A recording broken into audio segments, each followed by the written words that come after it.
Nananatain ka Gamen Ika'y luwag tinamyanan Natanaw na sinang. Okay, so this dance piece is given to us by our guest honorary speaker, our very own Honorable Ray Carlos B. Fariñas. I wonder, should I go or should I stay? The band had only one more song to play, and then I saw you at the corner of my eye, a little girl alone and so shy. I had the last waltz with you. Two lonely people together. I fell in love with you. The last waltz should last forever.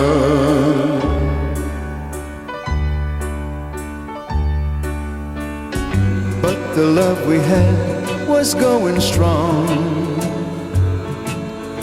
Through the good and bad we get along. And then the flame of love died in your eye. My heart was broken too when you said goodbye. I had the last waltz with you. Two lonely people together.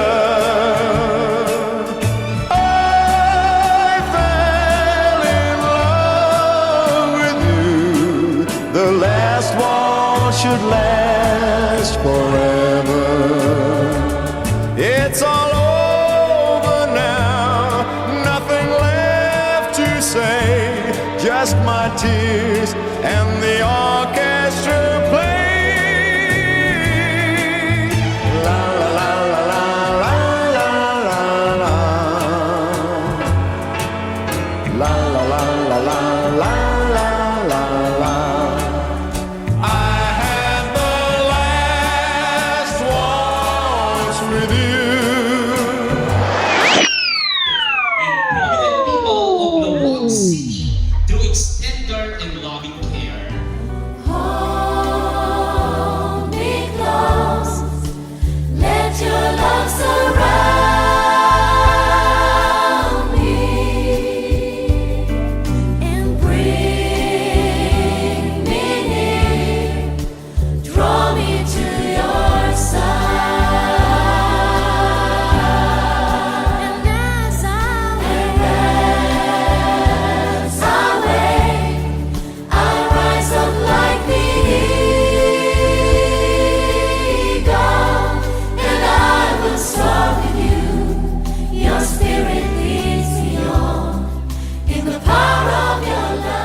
Citizens, teachers, employees who have served the country.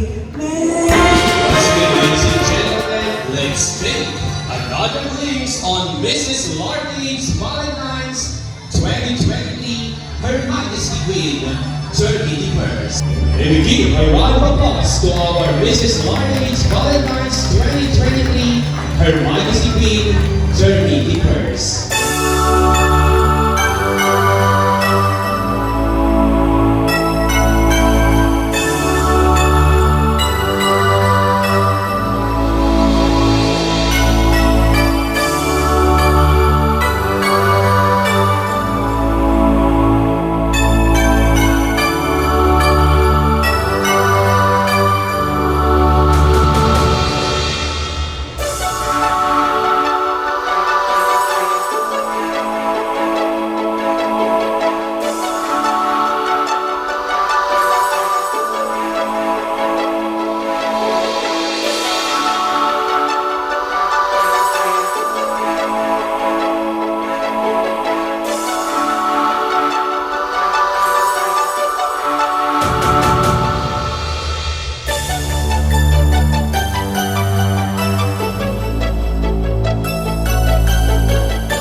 It has been an honor to welcome you all on this special event.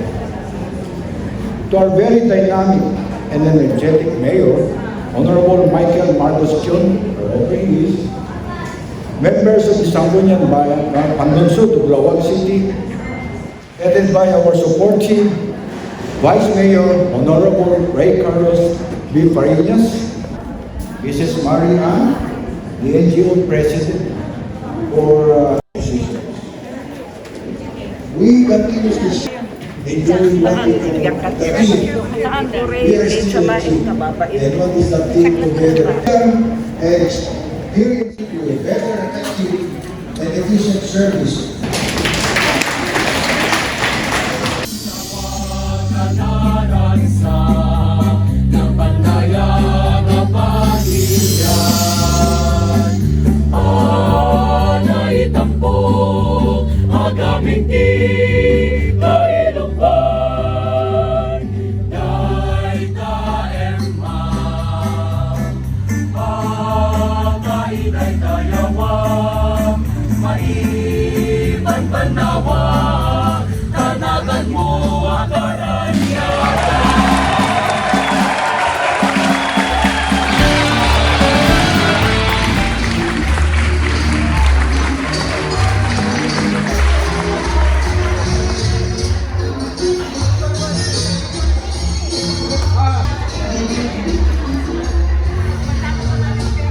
The girl princess Leticia Lord Miguel Chong, a retired teacher from Barangay 20, Basi Street, Lawag City.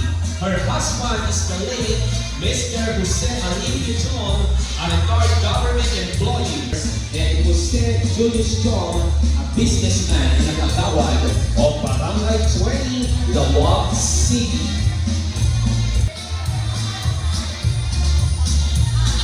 This is a strong foundation that makes us move together as a looking Lucas, a retired teacher from Barangay 14, Mabini Street, Lawag City. Sharon, Sherwin Dax, and Stephen Moore.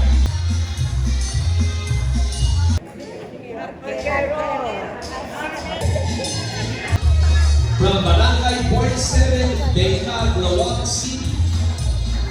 Her husband is the late July Fernando Javier Arquero. Juan Chrysler Abel Arquero. Her grandchildren, namely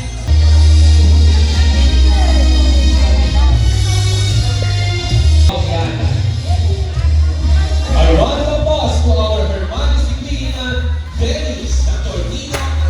Her husband is Engineer Rodrigo Adriano, a retired admin manager and area manager of ENEC, licensed mechanical engineer. Once again, ladies and gentlemen, a round of applause to our Her Majesty Queen Dennis Saturnino Adriano I. And once again, ladies and gentlemen, may we give a round of applause to Mrs. Lourdes Valentines 2020